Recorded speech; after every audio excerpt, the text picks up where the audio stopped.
Welcome to this training here. In this training, we're going to talk about setting up your Facebook ads and launching your first campaign. So what you can see here is the Facebook Ad Manager, and you can see here some older campaigns that I was running. These are dropshipping campaigns. You can see this one here. These are add to carts. These are purchases. Here I got 2,445 add to carts, 247 purchases. This was a free plus shipping offer. This over here is the cost per purchase. Down here, another dropshipping ad, 1,476 add to carts, 162 purchases for this one. This was also a free plus shipping offer. And here are some recent ads that I'm just split testing. You can see up here, this is a dropshipping ad as well. This one is very recent. This one got 105 add to carts, 11 purchases. This one here, this is one that I started yesterday. This one has 4 add to carts, and we're going to see if this one is going to generate purchases. This one right here is not a dropshipping ad. So basically, this is what the ad manager looks like. And what you want to do first of all is you want to go and set up your ad account unless you've already done this. So if you go to facebook.com/ads, then or maybe I think it's facebook.com/ads/manager. You can also just Google Facebook Ads Manager, or when you log into your Facebook, you're also going to have links there to set up your ad account and all of that. There's multiple ways to get there. So you obviously need an ad account before you can run ads. You need something like this here, right? So a lot of people watching will already have an ad account. So if that's you, you can skip this part or just ignore it. I'm not going to spend too much time talking about this because essentially you can find YouTube tutorials and information everywhere on the internet for free on how to set up your Facebook ad account. So that's not really, rocket science. Now, I'm going to make a few comments though. So first of all, there's also the Facebook Business Manager. So what you're seeing here, this is my private or personal ad account, but Facebook also has what is called the Business Manager, and you can reach that by going to business.facebook.com. So just type into your browser business.facebook.com, and that is basically the URL to get to the Business Manager. So the Business Manager is a special version of the Ad Manager for serious advertisers. So the personal ad account is more, it's linked to your personal profile. You can only have one ad account per profile, and you can't really have multiple ad accounts, and it doesn't give you that much flexibility. So what Facebook did is for advertising agencies and marketers, people running businesses on a big scale, they have created the Business Manager that you can, as I said, reach or visit at business.facebook.com. And what you can do with the Business Manager is you can set up 2 ad accounts. So before you start running Facebook ads, I recommend that you set up 3 different ad accounts, because what happens is, in case your Facebook account or one of your Facebook accounts gets banned or blocked in the future, then Facebook is going to make it very hard for you to set up a new account, because what Facebook does is it basically flags your domains and your payment methods and all that. So then if your account should get banned in the future and you then just try to open a new one, that new account will usually get shut down pretty fast, just automatically. But you can prepare yourself for the worst case, right? You always want to hope for the best, plan for the worst. So I'm not saying your ad account is going to get banned, but there's so many stories of people who got one of their ad accounts banned for whatever reason. This can happen if you ignore Facebook's ad policy. It can happen if you log in with a VPN or some tool that's going to hide your IP or change your IP. Anything that's suspicious to Facebook or anything that breaches their ad policy can get you banned. So you want to prepare for that worst case scenario by setting up a personal ad account. You can do that at facebook.com ads/manager, sorry. And you can also go to business.facebook.com and set up 2 backup accounts on the business manager. So if one of your accounts gets flagged or banned, you already have 2 backup accounts, and then you still would have to be careful what you promote on those new accounts, but at least you already have 2 new accounts that you can fall back on in case one of your ad accounts gets shut down. So I recommend you set up, as I said, 1 personal ad account, 2 ad accounts on your business manager, and then once you start launching your Facebook campaigns, just use 1 ad account. And should anything go wrong, should something happen, you have the other 2 as a kind of safety net. So as I said, I'm not going to walk you through the exact ad account setup. This is not really part of this class. This is information you can find anywhere pretty much. And Facebook is pretty straightforward. You just sign up. You have to fill in your personal details, all that sort of stuff. And then you'll have to link your payment method. Can be credit card, can be PayPal. And then pretty much everything is going to be set up. So that's, something I wanted to get out of the way right at the beginning of this video, because that's kind of important. You want to dig your well before you're thirsty. And I get just a lot of sad stories and people, I have a video on what to do when your ad account gets banned, and that video gets a lot of views, and I have a lot of desperate people commenting under that video that didn't prepare ahead of time. They didn't plan for the worst case, and now they're kind of, they're dealing with a shitty situation.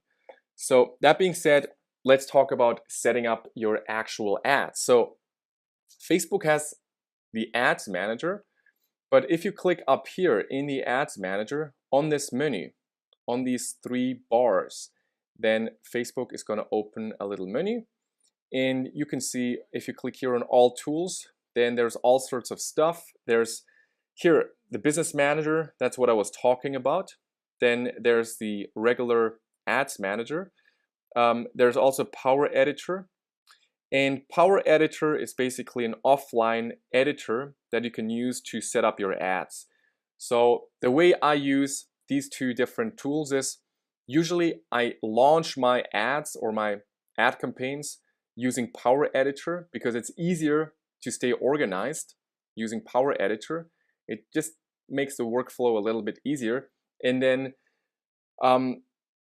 you upload your ads and your campaigns from the Power Editor to the Ads Manager. Then they're going to be approved by Facebook. They're going to go live, your ads, and then all the results, all the real-time metrics and results you can track and measure in the Ads Manager directly. So again, use the Power Editor to create campaigns, stay really organized, create your split test campaigns, which I'm going to show you exactly how to do that in a moment. And then you want to go to the, you want to upload your ads and your campaigns. And once they're uploaded and live, everything shifts to the Ads Manager. And that's where you want to check your results, check the metrics, look at your ads, etc., etc. So let's go to Power Editor right now and talk about how to set up your first campaigns. I'm going to click here and Facebook is going to load. So you can see this is what Power Editor looks like. So you can see it's a slightly different layout compared to the Ads Manager that I showed you at the beginning of this video. And there's 3 different layers or levels of Facebook ads.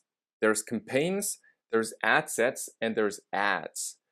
And basically, these are like containers. So a campaign can contain multiple ad sets, and an ad set can contain multiple ads. So you can think of these different layers or levels as containers. Each container can contain multiple of the other.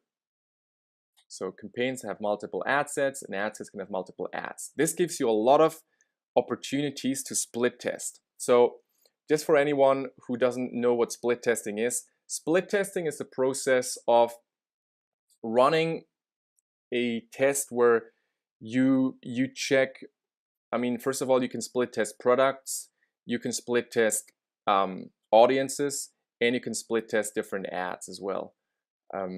So there's different variables that you can split test.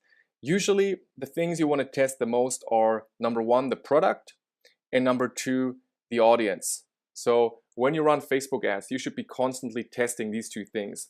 You want to test the product, you want to obviously look for a product the way I showed you, using the piggybacking method or using the order quantity method or the innovation method. Once you have a product, imported that to your store, then in the next step, what you want to do is you want to obviously launch a campaign, and this is how you would go about it. So it all starts in Power Editor, and that's where you also want to start the split testing. So what you want to do is you want to go to campaigns, and you can click here on create campaign down here, and this is going to open a little window where you can enter a name for your campaign, a name for your first ad set, and a name for your ad. So you want to stay very organized and structured with your ads, right? We are split testing here, and it's not unlikely that it's going to take a while until you hit, that gold mine, until you have a winning product. So you want to make it easy for yourself to stay organized. So what I'm going to do right now is I'm going to go to our store, and I'm going to take one of our products, and I'm going to set up an ad in real time for that product for you to watch. So right now I'm in the back end of our store that we set up, and I'm going to go to the product that I want to promote. I'm going to select one of these, and I'm going to show you how to set up two types of ads, right? The free plus shipping ad and the regular ad. So let's start maybe with this free plus shipping offer right here. So I'm going to open this, and I'm going to view basically the URL of the product. And what I'm going to do is I'm quickly going to shorten the link up here, because this is kind of long. So what you can do is if you scroll down here and you click on edit website SEO, you can change the link. So I'm going to change this to just alarm, because I'm probably only going to have one alarm on my store anyway. So this should make the link a lot shorter. And if I open this again, then you can see now it says the URL and then products alarm. This is a lot better. Now, of course, in your case, you would want to have a domain. So I didn't set up a domain for this store, but in your case, you would have the domain set up over here. So what I can do now is I can copy this link up here, and we're going to use this later on. And I'm going to show you how to identify audiences that you can then promote your products to. So let's quickly go back to Power Editor. So when you set up your campaign name, you want to start with the name of your product. So I'm going to write phishing alarm.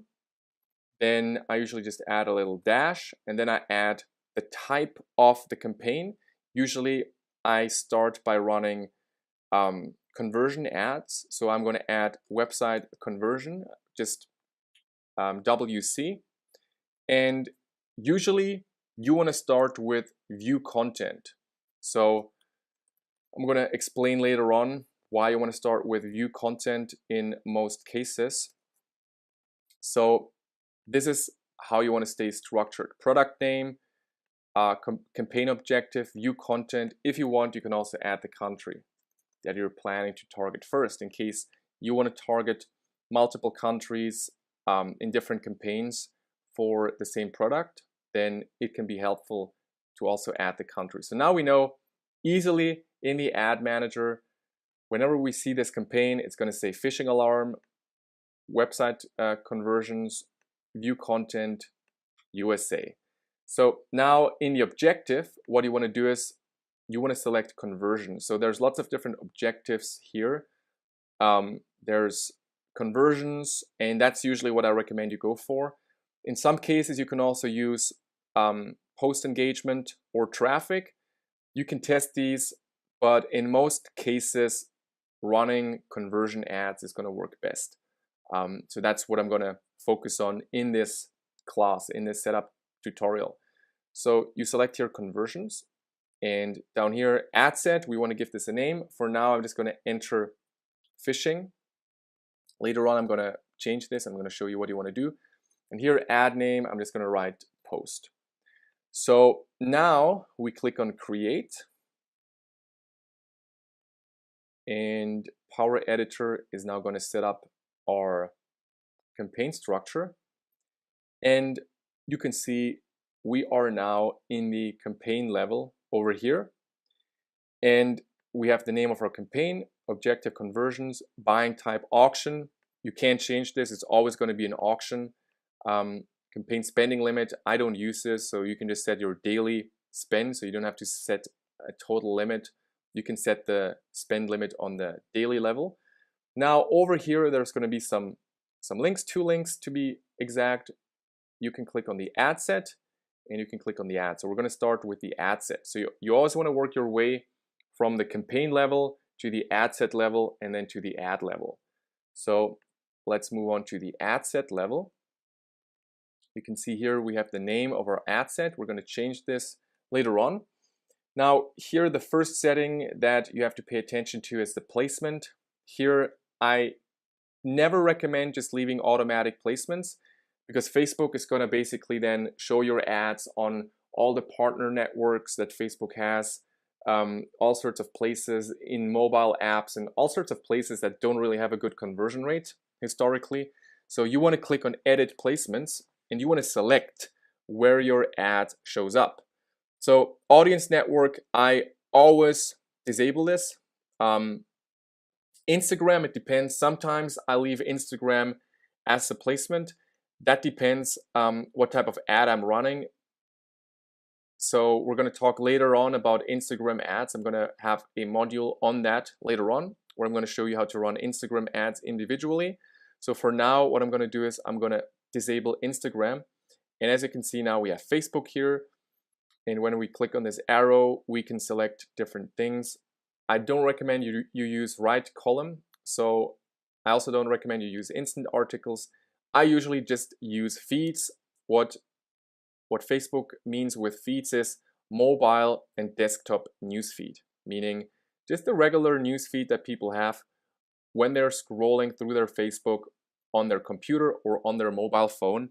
That's where your ads are going to show up. And those were the original Facebook ads, and they still work very well.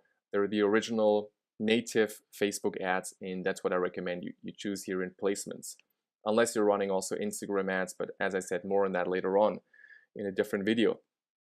So here in conversion, there's a little menu where you want to select your conversion event. And as you can see, Facebook automatically chose add to cart as the conversion event. Now I want to change this to view content. So we have different conversion events, and you can see I also have some custom conversions in here. But in your drop-down menu, there's going to be one called view content. So I am going to click here and select view content. And essentially, just to give you some perspective, there's 3 main objectives you want to optimize for. I'm quickly going to open a document to explain this to you. So we have view content, we have add to carts, and we have purchases. So these are basically conversion events to optimize for. And optimizing for means Facebook is gonna, with the help of the Facebook pixel, which we're gonna add to our Shopify store in a minute. I'm also gonna show you that. But with the help of the Facebook pixel, Facebook is gonna identify who's the most likely to click. View content means someone clicks on your ad link and visits your website. That's a view content. It's basically a unique click. Add to cart is when someone is on your product page and clicks the add to cart button. As soon as that happens, then that's an add to cart conversion event. And the purchase is obviously if someone checks out and buys a product. So these are the three events you want to optimize for when you are doing e-commerce. And what's important to understand is Facebook needs 15 to 25 conversions per week to optimize properly. This is very important. So essentially, in order for Facebook to optimize, Facebook needs data in the pixel.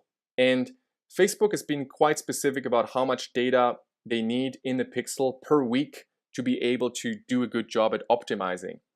And that number is 15 to 25 in that range per week to optimize.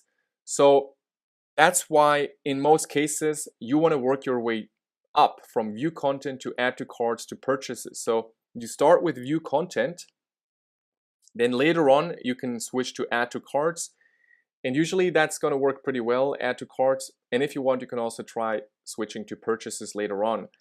But essentially, view content is the most abundant conversion event, right? So you can think of these conversion events as a hierarchy.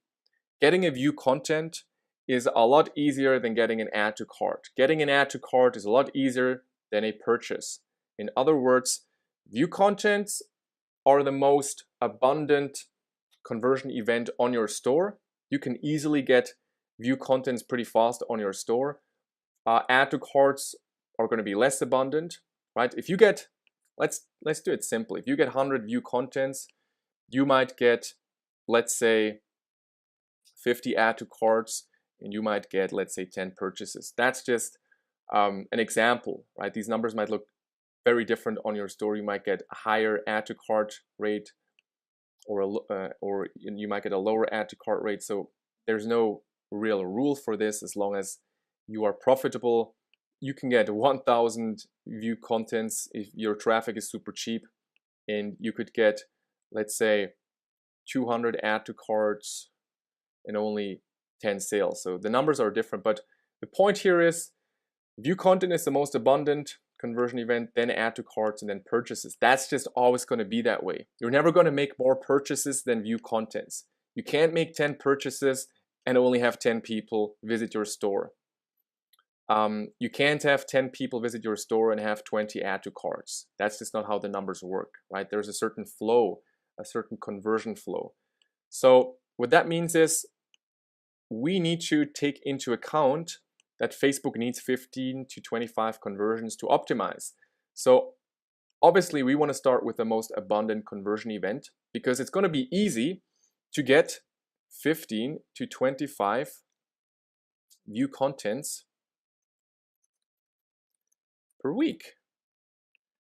And at this point, Facebook is going to start having enough data in the pixel to start seeing, oh, these are the people that are most likely to click.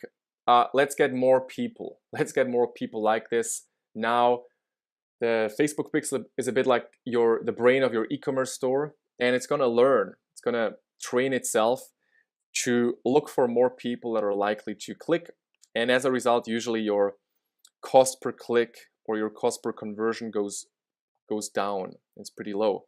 So you want to start with view content. Let's say you get 100 conversions per week. So this gives Facebook more than enough data to optimize for view contents. Let's say now you're also starting to get some add to carts. Let's say for 100 view contents, you also get 50 add to carts. So now you also have enough add to carts per week in your in your Facebook pixel, meaning Facebook could now also optimize for add to carts. So then what you can do is down the road, now that you see, okay, I'm getting enough add to carts in my pixel per week. As I said, the minimum is around 15 to 25 per week. So then what you can do is you can go and edit your campaign, and you can change the objective to add to carts, right? If you look at here, we have the conversion event. We can change this. So anytime you can go in here and edit your ad, you can delete the view content, and you can change this to add to cart. Because now add to carts are abundant enough for Facebook to optimize properly. Let's say you're only getting 10 purchases though per week. That means this is not enough to really properly optimize for purchases. So you would need more purchases before you switch to optimizing for purchases. So let's say you start scaling up your ads a little bit. So you get now 500 view contents, you get 200, 250 add to carts, and you get 50 purchases. Now, this conversion event is also abundant enough for Facebook to optimize because we have the minimum of 15 to 25, meaning you can now also go back, edit the conversion event in here, delete this, and select purchases. That's the basic theory behind how conversion optimization works on Facebook. That's why a lot of people advise to start with view content. Then once you have enough view contents, switch to add to carts. Once you have enough of those, switch to purchases. That's a great general framework to run Facebook ads. Though one thing you have to keep in mind is that you don't want to have too many rigid rules about running Facebook ads because, look, I get a lot of insight into what works because I work with a lot of students and I see a lot of e-commerce businesses from my students. I get a behind the scenes view of their ads. And I can tell you, I have students running view content ads. I have students just running normal traffic ads or click ads. I have students running PPE ads. I've run PPE ads in the past. PPE, by the way, just means nowadays it's called post engagement, I guess. So you should use this as a general framework, as a general way of running your ads, but you also want to stay flexible, meaning you can also try to start with add to carts right away. And if you have enough ad budget, then that can work. You can also start with view content and just leave it at view content. If you're doing great with view content, maybe you can just leave it running. You don't necessarily have to switch to add to carts, right? Sometimes it's good to just leave something that's working, do its job until it stops working and not mess with it too much. Also, in some cases, you can get good results running just traffic ads, meaning Facebook is going to just try and get you clicks at the lowest rate possible, and even page post engagement or post engagement ads can also work great in certain cases. So that's the basic theory here. That's why we're starting with view content. So we have view content selected here. Now, in terms of daily budget, I recommend if you're running view content ads, I recommend starting with $5 a day, $5 a day, or €5 a day. Because remember, we want to get enough data in our pixel. If you run ads for $5 a day, then that's 5 times 7. I guess that is 35, if I'm doing the math correctly. So you're spending 35 a week, on your ads. So basically, that means for 35, if you pay $1 per view content, if that's how much it costs for you, you get 35 view contents per week. That means Facebook has enough data to optimize. If you run your ads for only $1 or €1 a day, which is also a possibility, but in that case, your cost per conversion needs to be a lot lower. So if you have a cost per view content of 10 cents and you run ads for $1 a day, then you're spending $7 a day and you would get 70 clicks, right? If a view content costs you 10 cents for 7 days, you're spending $7, that would get you 70 clicks. So again, that's also enough. But if your cost per view content is $1 and you run ads at $1 a day, that's 7 days, that means you're going to get 7 clicks. In that case, it wouldn't be enough. So you want to keep this in mind with your budget. How much you spend here determines when you're running conversion ads, it determines if Facebook is going to get enough data in your pixel. So I don't recommend starting with 20 or 50 or something. I've seen people do that, be all cocky, be like, I'm going to run Facebook ads, I'm going to crush it now. And they run ads for $50 a day. They do that for 3 days and boom, they lost $150. And it's too fast. So what happens is Facebook is going to just spend your money, your daily budget throughout the day. So that means when you're at work or when you're sleeping, Facebook is just going to spend that money. And you can't really check every second of the day, every minute of the day, if if your Facebook ads are performing well. If you spend like $50 a day and you go to work or you go out for dinner and you come back, Facebook has spent maybe $15. So, the more you spend, the faster Facebook is gonna spend your money in a day, and the less reaction time you have, the less time you have to react. So if you realize, oh shit, this ad is actually heavily underperforming, you've already lost a little bit too much money. So the benefit of having low budgets is it's a bit leaner. You spend less money per day, which means it gives you a lot of reaction time. Also, something that's important is generally your results are going to be better the lower your budget is when you're using automatic bidding. This is something we're going to talk about later on. There's automatic bidding and there is manual bidding. Manual bidding usually works better when you have high budgets. We're talking about spending hundreds or thousands of dollars a day. When you scale up, manual bidding can be really great. Automatic bidding works better for small budgets. And usually the smaller the budget, when you're doing automatic bidding, the smaller the budget, usually the better the results that you're going to get. So that's also a reason why you want to start with a small budget. If you can't make sales at $5 a day, you're probably not going to make sales at $50 a day using automatic bidding.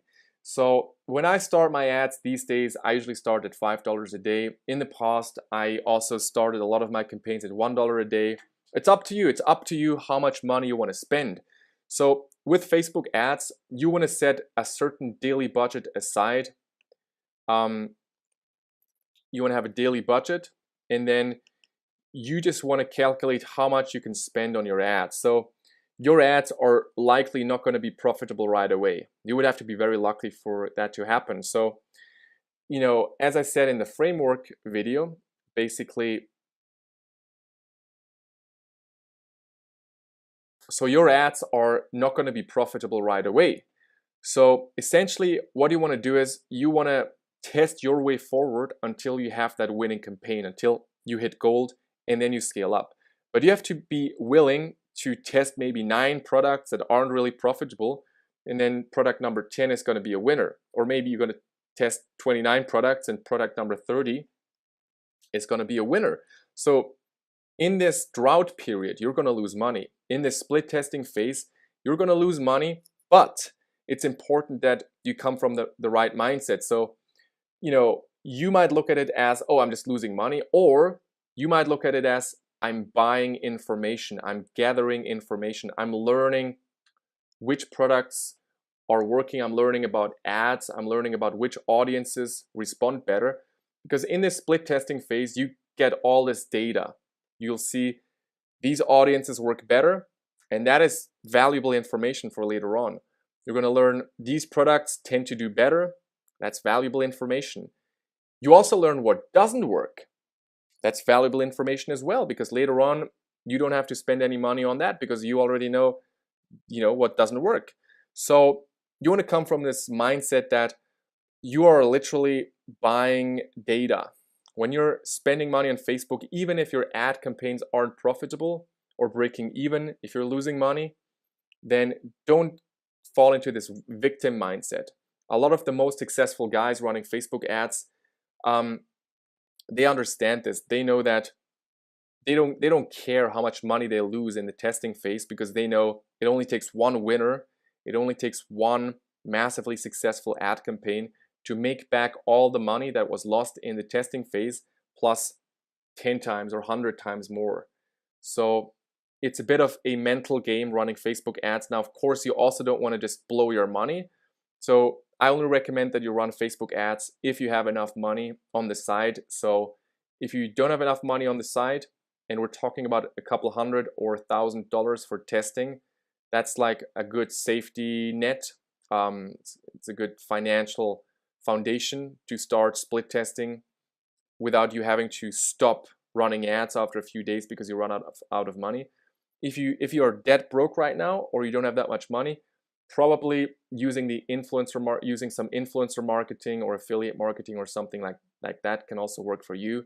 But I just want to tell you, if you have little money, then maybe start with $1 per day and make sure you just calculate how much you can spend per day. So your daily budget, again, it depends on your situation, but you want to have a certain daily budget that you're never going to spend more and you're not going to spend less than that per day. You always want to have kind of a fixed budget that you can use for split testing. So if you are relatively broke right now and don't have that much money, I would make that maybe $5 a day, right? $5 a day. And what I mean is, you would use $1 a day, but you would have 5 ad sets. So each ad set would have $1 a day. You would have around 5 ad sets. That equals $5 per day. And that's kind of the lowest you can start running Facebook ads. Anything lower than that, I think it's just too ineffective. It's unrealistic. It's better to use other strategies like influencer marketing or affiliate marketing. If you have a bit more money, then I recommend starting at $5 times 5 ad sets. This is going to be 25 per day. That's a bit more money, right? It's almost $1,000 a month. 25 times 30. In some cases, if you want to, you can go higher than that. You can run $5 ad sets, and you can run, 8 ad sets or 10 ad sets. That's up to you. That's going to be more money. In this case, I guess that would be $40 per day. Look, I have different people who come into my programs. I have people who come from corporate jobs making 6 figures a year. They're making good money. They have thousands and thousands on the side, but they want to quit the corporate rat race and they want to have more freedom. So look, if you have a shit ton of money to test, then it's up to you. If you want to spend $5 a day on 8 ad sets, you're going to test your way forward faster. You're going to get the data you want faster, but you're going to spend more money per day. So you're going to lose more money, but you're also the rewards can also be high. If you have very little money, then $5 a day, at $1 ad sets can be great. What I usually do is I do something like $30 a day. So I usually go for this middle option in the testing phase, which it's okay for me, and I understand that spending money on Facebook ads serves my education. I learn a lot from doing that. I gather a lot of information. I gather a lot of experience. I'm sharpening my skills. I'm getting good at this stuff and even better at this, right? It's all about mastery. And this money is going to come back, right? In the past, even if I lost money, it always came back eventually. But you need to also manage your finances a bit, and you need to know how much you can spend. So just be very clear how much you're going to spend per day on Facebook ads, and then don't look back. Then don't be scared if you're losing some money. If you decide I'm going to spend 25 a day and you start losing some money, then some people, they freak out and they quit. But it's important that you don't quit in this testing phase. And if you do start to spend more money and it's not working out for you right away, then you can always use other methods to get some sales, like affiliate marketing. You can go out there, recruit affiliates, get them to promote for you. You give them a commission. That's a very lean way to start making sales, and you can reinvest some of that money into ads. Or you can go and do influencer marketing, look for influencers in your niche on Instagram, YouTube, Facebook, etc. Pay them a small fee for a shout out, or even get a shout out for free. Talk them into giving you a shout out for free. Persuade them, get them on your team, basically, and then get some traffic and sales that way, and then start reinvesting. I have a lot of students who did exactly that. They didn't have the money to spend on ads right away. Instead, they went out there, they built some cash flow, and then they reinvested into ads. And then the circle is kind of, the circle closes. So yeah, so in our case, I'm gonna use $5 a day here as the budget. Down here, schedule start. Facebook is gonna set this to pretty much right away. So it's gonna start right away, no end time. It's just gonna run on an ongoing basis until I stop the ad. Now down here, you wanna select the country. So whatever country you're targeting. In this tutorial, I'm just gonna use the United States. You can target, Germany, Spain, whatever country you want to target. I recommend targeting only one country at a time. I don't recommend targeting the US plus the UK plus Canada plus Germany, whatever.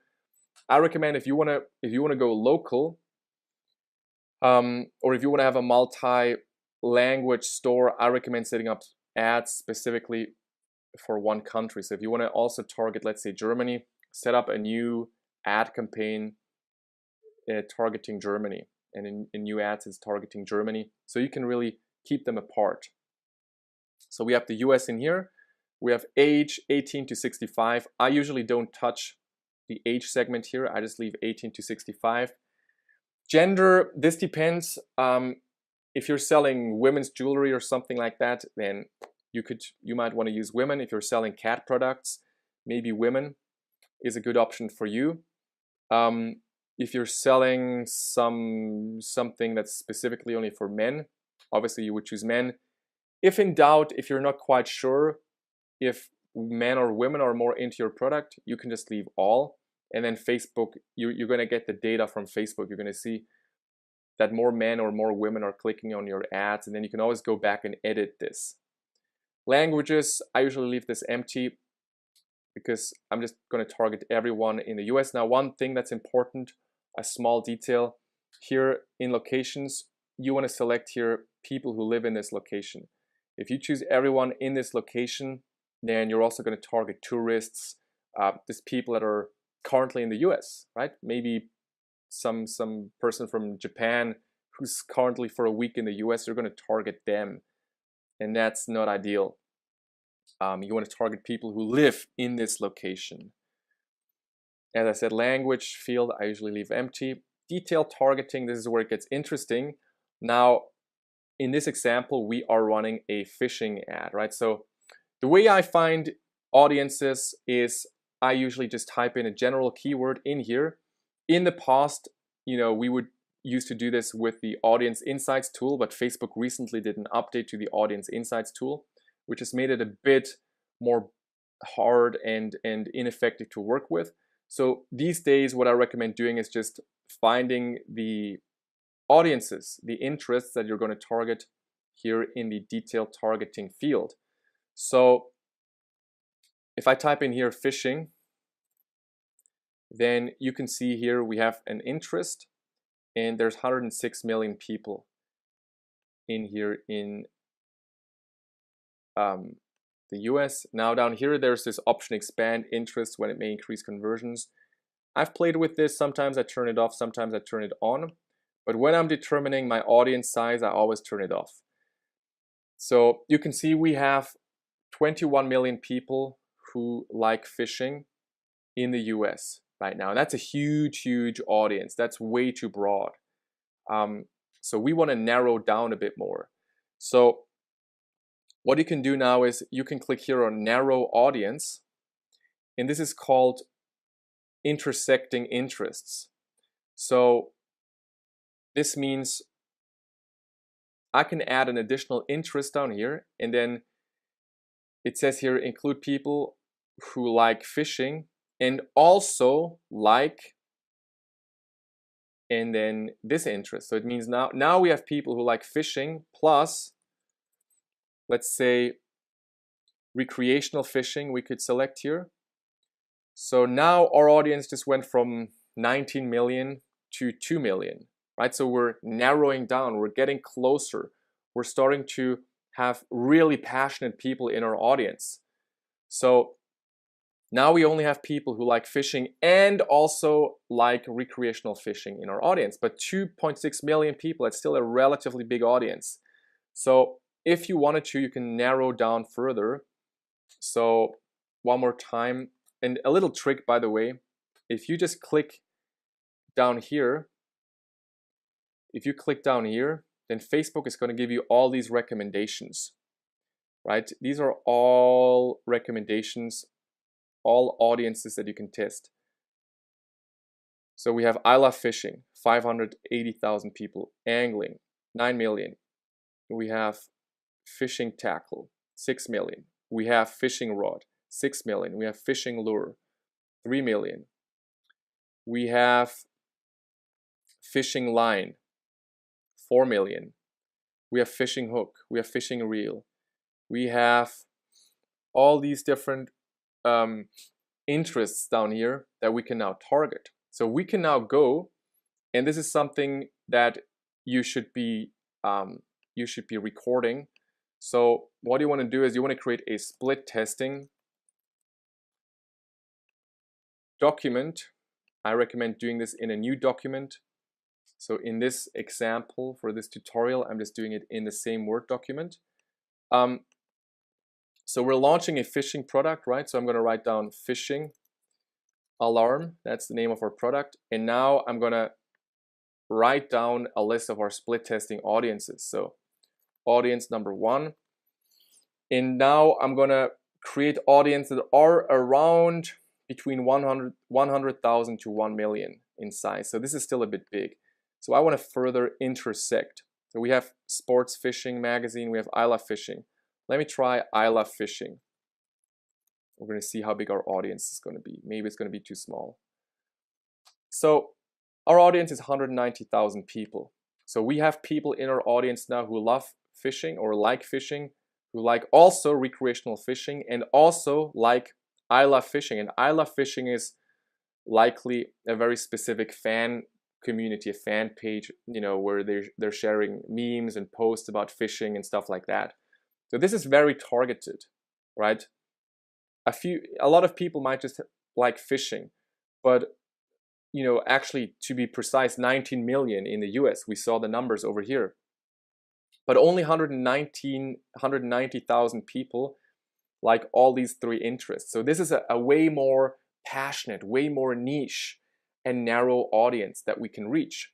So it is 100 times smaller, right? I think if you go from 19 million to 1.9 million would be 10 times smaller to 190,000. I think that's 100 times smaller, 100 times more targeted. So now what you want to do is you want to go over to your split testing list and we keep track of this. So I would write down now, I would write down fishing, I would write down recreational fishing, and I would write down I love fishing. I love fishing. And then I usually write the audience size. So we have 190,000 people in this audience. So this is our first audience that we're going to split test. Now remember, we want to have multiple ad sets running at the same time. We want to split test multiple ad sets. So we're going to go with this daily spend here, 25 a day. So I'm going to look for another audience. So we're going to do audience number 2. We're going to intersect some more stuff. So I'm going to delete this here. And I'm going to pick another interest. So let's say I could use fishing tackle. We have 2.3 million people. Let's narrow one more time. Let's see what it shows us here. We could try go fishing, 250. See, now the more you dig, the more Facebook is going to start showing you these interests. So, fly fishing, fisherman 17 million, go fishing. We could try go fishing. Well, now you don't want to do this. Basically, whenever interests are in the same box, it's one of the following. So we don't want this. We want to intersect. So we want to put this new interest in here. So we said as the interest, what do we say? Go fishing. So we have go fishing. You can see this is way too small now. It jumped to 2,000 people. So this is too narrow now. But what we could try is delete this, and just enter go fishing here and see how big our audience is. Okay, it's still too small, 8,200 people. That's too small. We could try gone fishing instead. Delete go fishing. See how big this audience is. This is 120,000 people. So that's better. So that's our second audience. Fishing and gone fishing. And we have 120K in here. We do audience number 3. We're gonna intersect some more. Let's say what else we have down here. Fishing guide is very small. Fishing lure. Try this one. 1.6 million. Let's also add fishing tackle maybe. Let's see what happens then. Went down to 1 million. So this is still relatively high. 1 million people, but sometimes that can also work great. Usually you want to shoot between 100K and 1 million in the beginning with these audiences, the total reach. So we have fishing in here. We have fishing lure and fishing tackle. And that is 1 million. So audience number 4. Let's do one more. Basically, I'm going to delete the fishing tackle here. I'm going to delete the fishing lure. We're going to look for more fishing interests. Sometimes, as I said, you can just click in here and Facebook is going to show you lots of different interests here. Let's see what we have. Well, we have fishing line, for example. There's also one here, fishing techniques. So let's see what happens if I enter fishing techniques. 180,000. That's good. So fishing plus fishing techniques.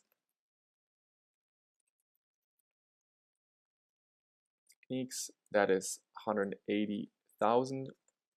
And our last audience for this campaign. Let's do another intersection with some more interests, maybe with 3 interests. So let's add fishing line.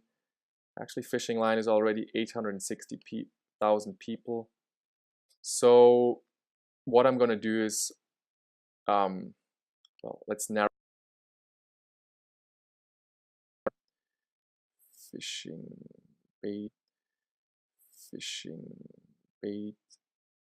Could try sports fishing magazine. I'm concerned it's going to be too small. Yeah, 42,000 is a bit small.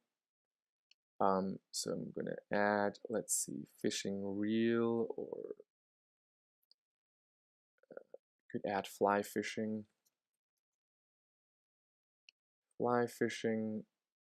So now we have fishing, fishing line, and fly fishing, 250,000 people. Let's add this. Fishing, fishing line, and fly fishing. We have 250K. So now we've defined our audiences. And the reason why you want to write this down is very simple. Let's say later on I want to test 10 other fishing products, right? I don't want to do this research again. I just want to be able to go back to this list and just copy paste this stuff and just split test really fast different products and see if one of these audiences goes crazy over one of the products I'm testing. Then later on, of course, when you launch and split test different niches and products, that's why you want to start with the general store. Let's say we have a dog brella, right? That was one of the other products. Well, guess what? Now you can create audiences in here. You know, audience number 2 for, dogs and whatever. I love dogs, etc. So you get the idea. You want to keep a split testing document where you're going to have a list of all the audiences that you've researched, so you can quickly test different products. And even if you run an ad for something like the dog umbrella or the dog umbrella, and this product doesn't work out for you, oh, guess what? There's thousands of other dog products on Facebook, and you can test these same audiences. But also, you can likely find a lot more audiences than 5, right? This is just the tip of the iceberg. So there's also, we could easily create like audience 6, audience 7, maybe up to 8 or 10 of these audiences with these intersections. So you get the idea. Now, a quick note, when you're targeting smaller countries, it can sometimes be hard to do these intersections. So just to give you an example, if I target, let's say, I don't know, I'm just going to take a random country, or no, let's take Germany. Oops, Germany. So let's take Germany, smaller country. You can see if I enter the keyword fishing here, we have 1.7 million people in here. In the US, it was, I think, 19 million. So the US audience size for fishing is 19, or well, it's about 10 times bigger. And intersecting can be a bit harder. So if I add now I love fishing, then you can see the audience size jump to 2,900, which is way too small. So intersecting audiences works great for countries where the markets are huge, like let's say the US, maybe Australia, Canada, etc., maybe the UK, I'm not quite sure. But if using this intersecting method makes your audiences too narrow, like in this example, what you can do is you can just try and split, you can try and just target these audiences directly without intersecting. Let's say, so this is still small, so, and there's a simple explanation for this. I love fishing is an English speaking page, so you would also have to look for the local pages. So in Germany, I would now search for fischen or angeln, which basically are German words. This is the German word for fishing. And now we already have 140,000 people in here.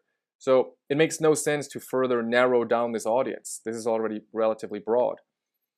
But now we also have fishing. We have these German words, German pages in here. Here we have also this page here. I mean, you can just, if the audience gets too narrow, the whole point is, see, this is way too small. This is like some US page. So we could also do here UK, for example. To give you another example, UK, I enter fishing.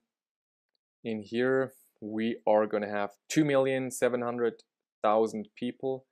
So, and if I then narrow the audience, let me see, with recreational fishing,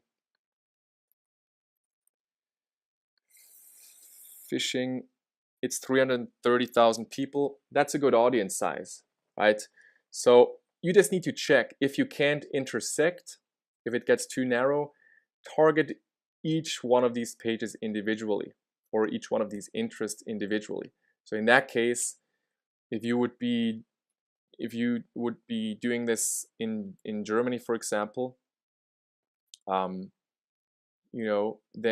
maybe your list is going to look more like something along these lines, just like fishing, 330 or 230K. Audience 2 might be, whatever, like, 120K. So you would split test these interests individually without actually intersecting. And if you're targeting really small countries, like Switzerland is a really small country, for example,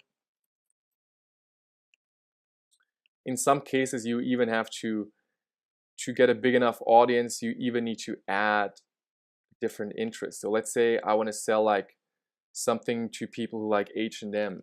So I would enter H&M, and you can see here H&M is big enough. We have 200,000 people in here in Switzerland. But let's say if I want to target people who like Zara, let's see how big this interest is. See, people who like Zara is only 67,000 people. So I want to get this to 100K, just so it's a big enough audience. Otherwise, the fun is going to be over pretty soon if I have a winning campaign. So now I want to add additional interest. So, I want to add this mango. And now we're up to 81,000. And now maybe I'm going to add one more Topshop. And now we're up to 93,000. I'm going to add also Urban Outfitters. And now 96,000. I'm going to add, let's say, American Apparel, and we're going to see what happens. 97,000. So let me find one that has a bit more audience, hopefully. So now we have 100,000. So we had to now add 5 different interests in here. But this is not an intersection. I want to be very clear about that. An intersection only happens if you click on narrow audience. So you can think of it as or and. So if you add interests in the field here, then it's like or. Everyone who likes, Mango or Topshop or Urban Outfitters or Zara is going to be included in this audience. That's how we got up to 100,000. If you click on narrow audience, it is and. It means if I enter, let's say Glamour magazine here, then it is going to be people who like, Bershka, Mango, Topshop, Urban Outfitters, Zara. Well, not all together. People like Bershka or Mango or Topshop or Urban Outfitters or Zara. And also like Glamour magazine, they're going to be included. That's why it jumped back to only 14,000, because now it's an intersection. So that's the difference between, intersection or not. So here we're stacking interests, including everyone who likes one of these pages in our audience. And when we narrow audience and intersect, we are essentially excluding people, and we're narrowing. We're not stacking, we're narrowing. So for small countries, you usually have to stack. For very small countries, you have to stack to get your audiences big enough. And then again, you would just enter here. It's the same principle, you would just add these audiences over here, plus Mango. Maybe you can just use a different symbol to make it clear that you're not intersecting, but you're stacking. You can use this dash for intersections. You can use a plus for stacking. Mango, we had Zara, we had all these. So you get the idea. And you have the audience size of 100K. So yeah, for very small countries, stack the audiences. For medium countries, you can maybe target one interest at a time, like this. And for big countries, where like the US, where it's huge, you want to intersect. Intersecting is always better, but with small countries, there's not you can't intersect. Facebook doesn't have enough data, doesn't have enough people, so it simply doesn't work. That's why you don't want to intersect with small countries. So now we are going to set up this ad set. So I'm just going to copy. I'm going to delete this first. So now I'm going to copy our first audience, and I'm just going to copy this into our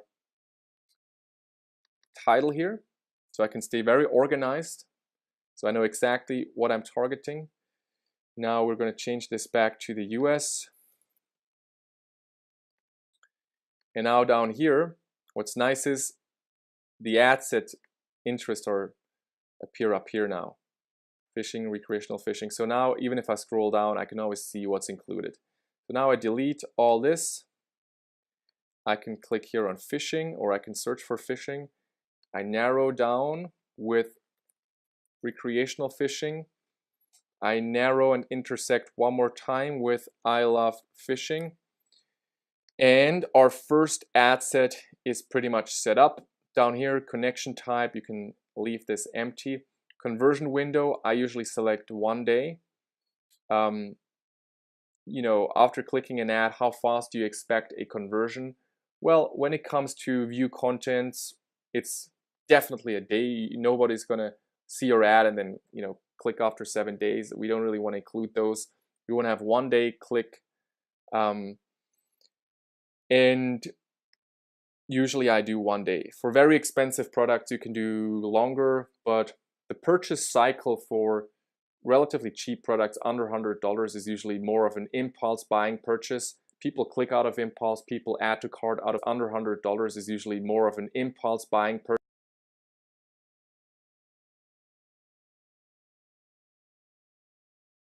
We want to set this to 1 day. So bid amount here, we start with automatic.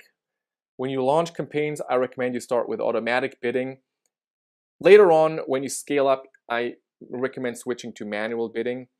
But so essentially, automatic bidding means Facebook is gonna set the bidding amount automatically, and usually automatic bidding works better for small budgets. Manual bidding works better when you're scaling up. So when you're spending between $5 to $20 per day on an ad set, automatic is usually fair enough. If you're starting to spend 100, 200, 500, 1,000, 2,000 per day on an ad set, you want to set your maximum. You want to set the maximum cost per conversion. So we're going to start with automatic for now. So everything else is set up. And now we are going to the ad level and we're going to set up the actual ad. So what I'm going to do now is I'm going to just select my personal brand page for this tutorial. But what you want to do in your case is you want to select here your Facebook page that you set up for your store. If you don't have a Facebook page yet, then you have to do that before you run your ads. You can just Google set up Facebook page or create Facebook page, and you're going to find a link where you can do that. Also within Facebook, there's links.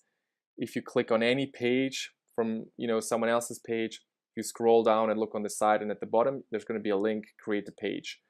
You can create a page for your brand. What I do usually is I create a general page for my store. So since the store we're using in this tutorial is Concordia store or just Concordia, I would set up a Facebook page called Concordia, and I would just upload the logo and upload the header image. That's all you need. You don't need to post any content. You don't need to have any likes. It doesn't matter. Whenever I launch a new campaign, I start with 0 posts, 0 likes, because guess what? No one's going to actually care about your Facebook page.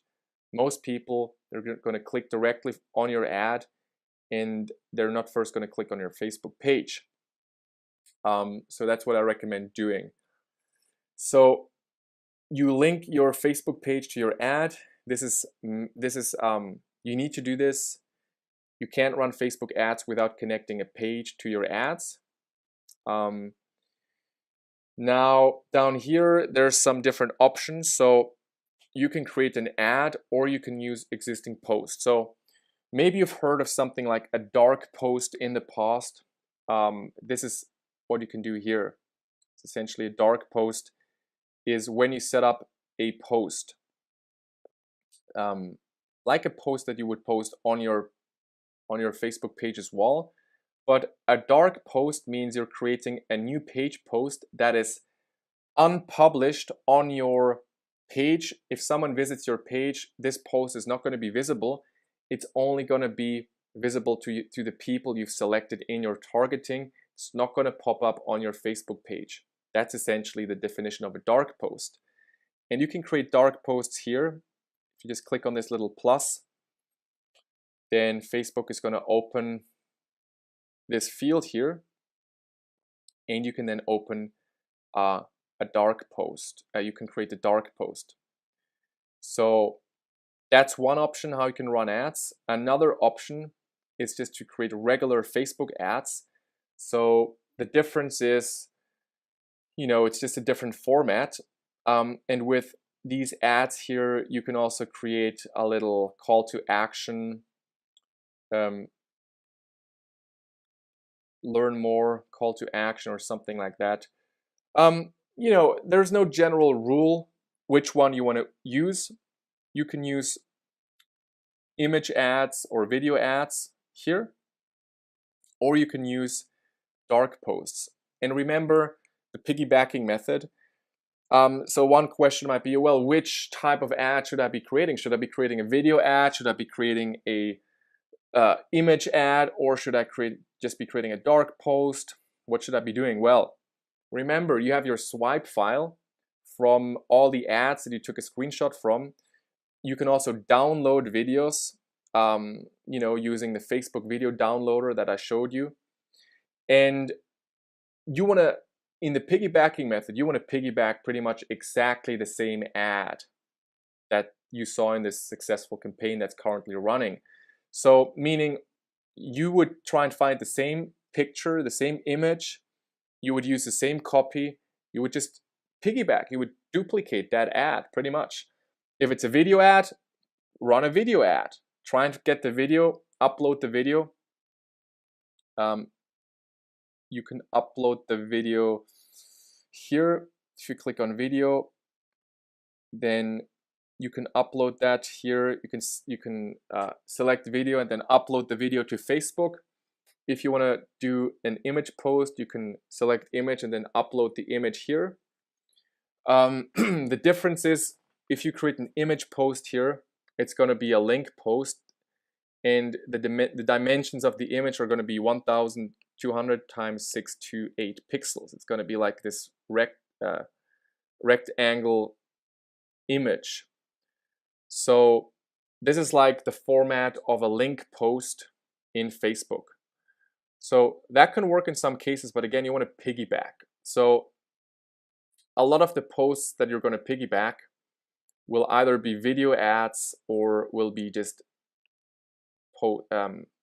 regular images. So you can basically click here on plus. As I said, in this example here, we're going to set up a dark post with an image. And now what you would be doing is you would go to your swipe file if you're using the piggyback method, and you would literally type the same copy, more or less, from that successful ad, and you would use the same image.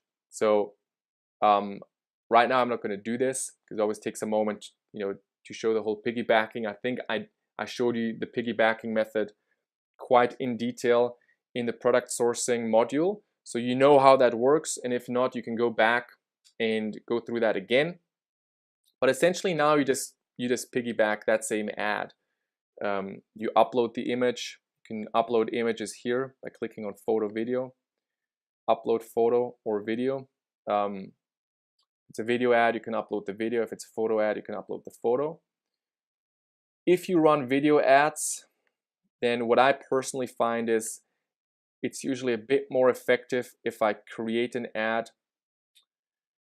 a video ad here, rather than a dark post video ad.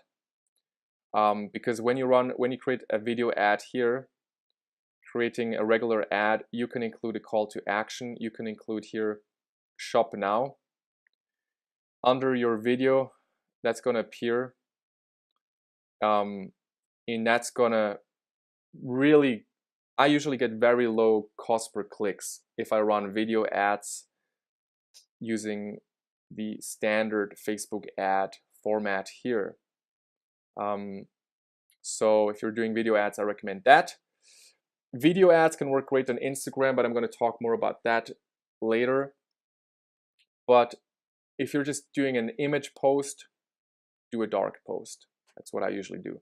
So then again, you would just enter the copy in here. So I'm not going to give you an exact template for the ad copy. I mean, I will in a minute, but you want to stay flexible. You want to have your own swipe file. You want to have your own ads, and you want to be flexible, and you want to let go of what you think works, and instead just acknowledge this ad, this campaign, this product is working, this copy is proven, this image is proven, and then just duplicate that with your ad and then run that ad. So that's the piggybacking method. Now, if you wanna start creating your own ads, then I'm gonna give you a very basic Facebook ad template that you can use for free plus shipping and also for discount plus free shipping.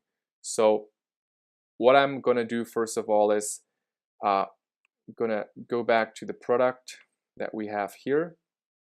So in this case, for this product specifically, I know there's a video showcasing this. So in reality, if I were setting up this ad, I would go and download that video and create a video post.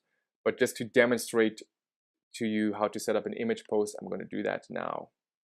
So I'm going to save this image on my desktop. So I'm going to write phishing alarm. And now I can go here, click on photo video, upload photo or video, and I'm just going to select the phishing ad again. Phishing, not ad, the phishing image that I just downloaded. You see where it is. Here we go. So now Facebook is uploading the image. And now I want to add some copy up here. Now, something I like to do is I like to go to a site called, let me see what the name of the site is, emojipedia.org/Facebook. So if you go to emojipedia.org/Facebook, you're going to find all these emojis that you can use. And there's a search engine here, a search field for emojis.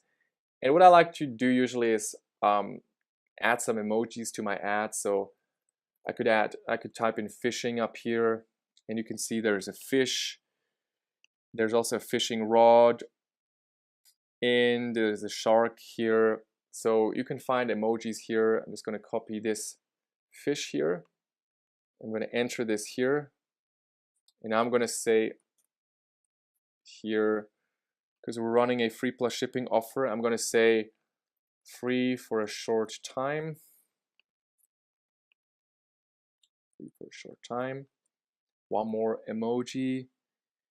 So this stands out, right? If a fishing lover or a fisher sees this, it's just these emojis, they kind of pop out if someone scrolls through the newsfeed. They seem native and natural, and people can identify with these symbols, right? Because of the fishing or whatever emojis you find for your niche and your audience, this can be a powerful way to pop out a bit, to make your ad pop out a bit more. So now I'm saying here, for this free plus shipping ad, we're giving away 100 of these phishing phishing alarms for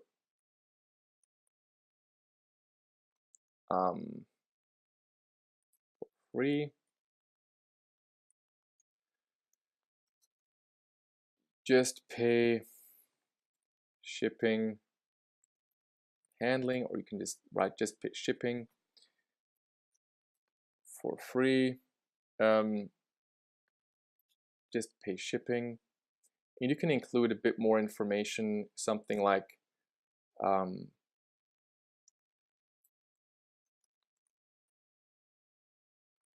fisherman's dream, whatever, just a little bit of copy. Now let me get some other emojis. I'm gonna get the smiling lovey-dovey face here. So for free, right? That's awesome. Fisherman's dream. Just pay shipping. So that looks relatively good. You can also leave this fisherman's dream away. I mean, this is, as I said, you want to stay flexible. Just pay shipping and handling. So I'm going to add one more emoji. Let's say one more of these. Let's see what this looks like. It's like a fishing rod. And then I'm going to say down here something like a must-have for any anyone who loves fishing, something like this. And then I'm going to say here, get yours here. I'm going to get one more, whoops, I'm going to get one more emoji here with an arrow, right arrow here, include this here. And then I'm going to include the link to my product like this. So I wouldn't add too much text in your ads. I recommend 3 paragraphs maximum. So this is an example of how an ad would look like that I would run. Something along these lines. Free for a short time, straight away, boom, declare the offer, tell them why it's an awesome offer. When you do free plus shipping, I like to add free as the first word because that's like the main benefit of the whole offer. Then sometimes you can add a little bit of urgency here, giving away 100 of these phishing alarms for free. You don't have to do this. You can just say we're giving away these amazing phishing alarms for free. Just pay shipping and handling. Then I just add one little line telling people, it's a must-have, or fishermen are going crazy over this right now, something like this to build a bit of hype. And then I have a bold call to action with an emoji and then the link where people can get the product. So now I can save, and you can see it says save unpublished post. Whenever it says unpublished post, you can think of it as a dark post. It's the equivalent thing. So now I'm going to save this ad, and you can see we have the image here. It's a bit pixelated, so if this were a real campaign I'm running, I would get a bit of a better image. Also, as I said, for this specific product, a video ad would likely be better because it's a complex product. And the more complex a product is, the better it is if you have a video. If you're selling jewelry, you don't need necessarily video to explain, a ring or an earring or something like that, or a bracelet.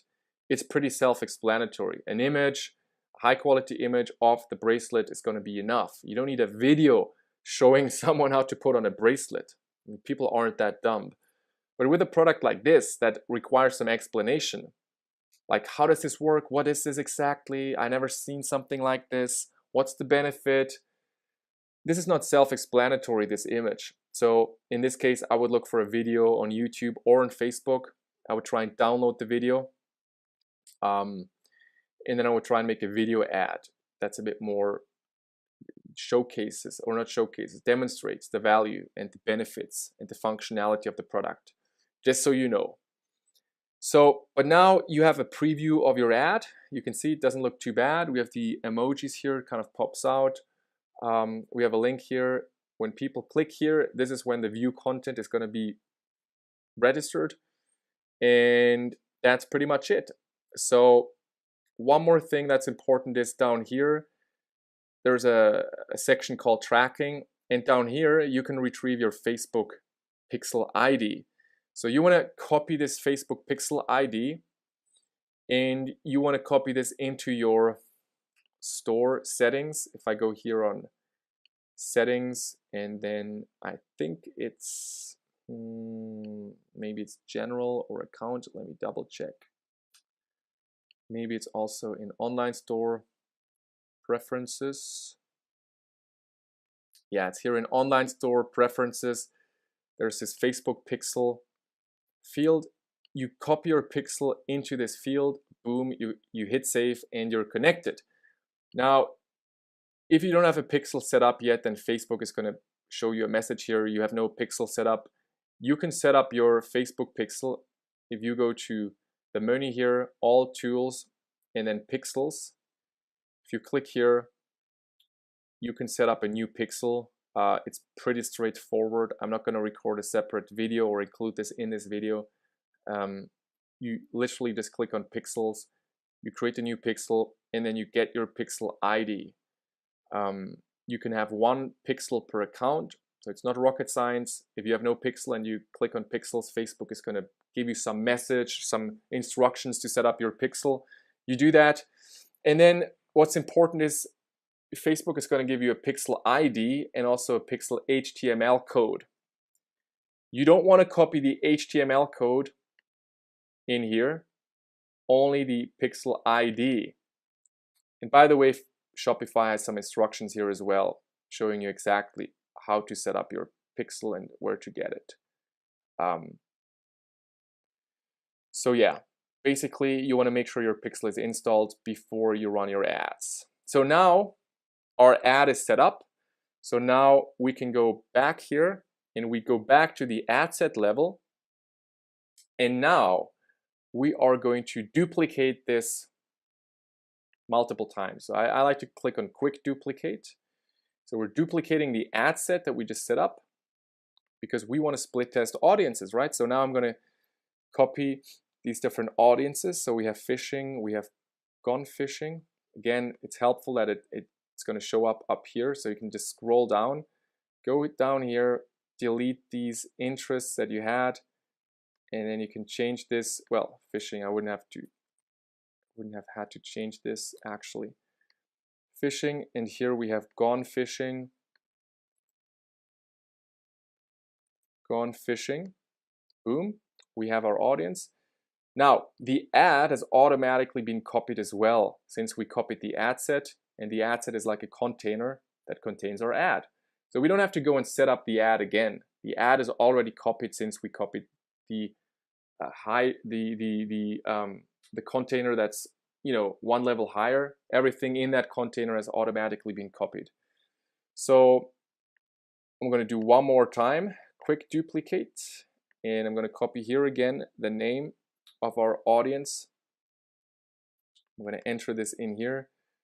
I'm going to scroll down, and we have fishing lure in here, and we have fishing tackle. Fishing tackle. Boom. Again, the ad has been copied already, so I'm going to duplicate it one more time for our audience number 4, fishing and fishing techniques. I'm going to copy this up here. I'm going to scroll down, edit the interest fields. So fishing techniques. We're done. Final time copying or duplicating the ad set. I'm going to get here the intersections, type it in here, and now we have fishing line, and we have fly fishing. We have fly fishing. So there we go. Now we have one campaign, 5 ad sets, and in each one of those ad sets we have one ad. So now we're all set. This is our first campaign. This is how you want to go about it. You can also add more. You can duplicate, 6, 7, 8 if you want to. But remember, then you're going to spend more. So it's up to you. A good rule of thumb is to start with 5 ad sets at $1 a day or 5 ad sets at $5 a day. That's usually what I recommend starting out with. So we have 5 ad sets at $5 a day, and then up here there's going to be a green button called review changes, and if you click there, Facebook is going to give you a quick recap of your ads, and it's going to say phishing alarm, website conversion, view content USA, ad sets. We have our 5 different ad sets with all the intersections. We have the same ad in each ad set, and then you can click on apply, and then the Facebook is going to upload your ads from the Power Editor to the Ads Manager. Remember, Power Editor is essentially an offline editor for your ads that helps you to stay really organized and keep an overview over everything. It's just easier to set up ads via Power Editor, right? It gives you more power. That's what the name implies. It's just a more powerful, organized way of setting up your campaigns, and then they're offline until you click on review changes and then apply. Then all your ads are going to be uploaded essentially to the ads manager. They're going to go through the approval process that Facebook has, and then once they're approved, they're going to go live. So I would click here on apply, and then they would be uploaded. So I'm not going to do this right now because I'm not actually going to run this campaign, but I'm going to show you basically more on how you want to look at your campaign and how you want to scale up your campaign in the next training. But this is basically the essentials of how you want to start a campaign. Now, one more thing that I'm quickly going to show you is here. I'm going to go back to our ad. And essentially, if you would want to create an ad, a new dark post for a free plus shipping offer, for a discount plus free shipping offer, it's pretty much the same copy, the same format that you can use, unless of course you're piggybacking, right? So I can go back to fishing. And essentially nothing would really change except 50% off, something like this for a short time. Get this amazing fishing alarm for half off before our sale ends, or until they're all taken, before they're all taken, before they're all gone. Something like this. You can add emojis like I just showed you. The rest you can really leave the same. You would have the link down here. Get yours here. You can add some little copy here to build a bit more hype.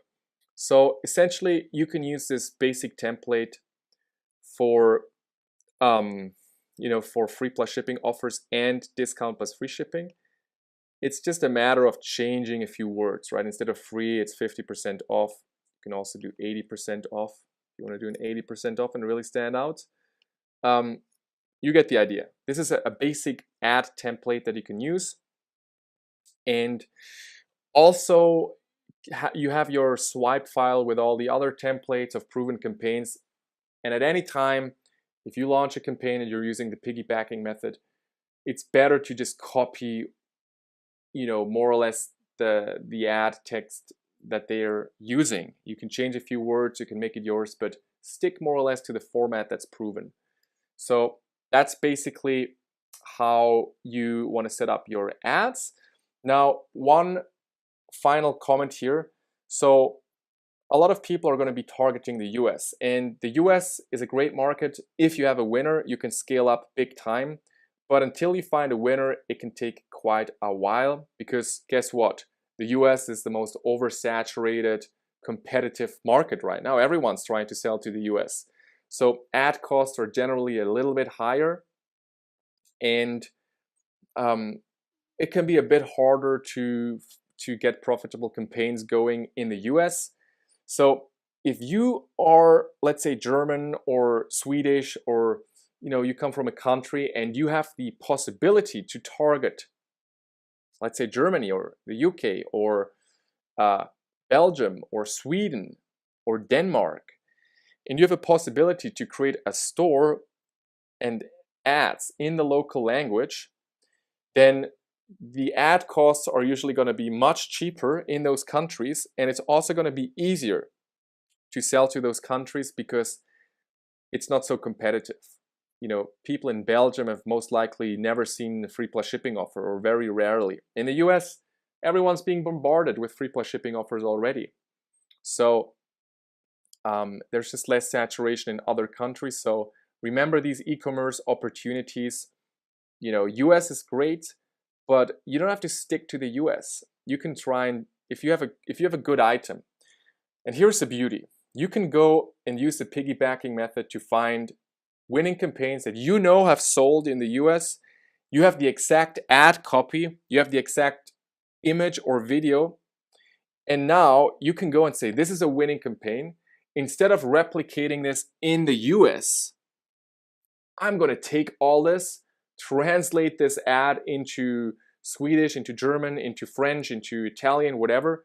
Use the exact same format, the exact same images, the exact same copy. Everything's the same, but I'm now going to piggyback this in a different country where no one else is selling this.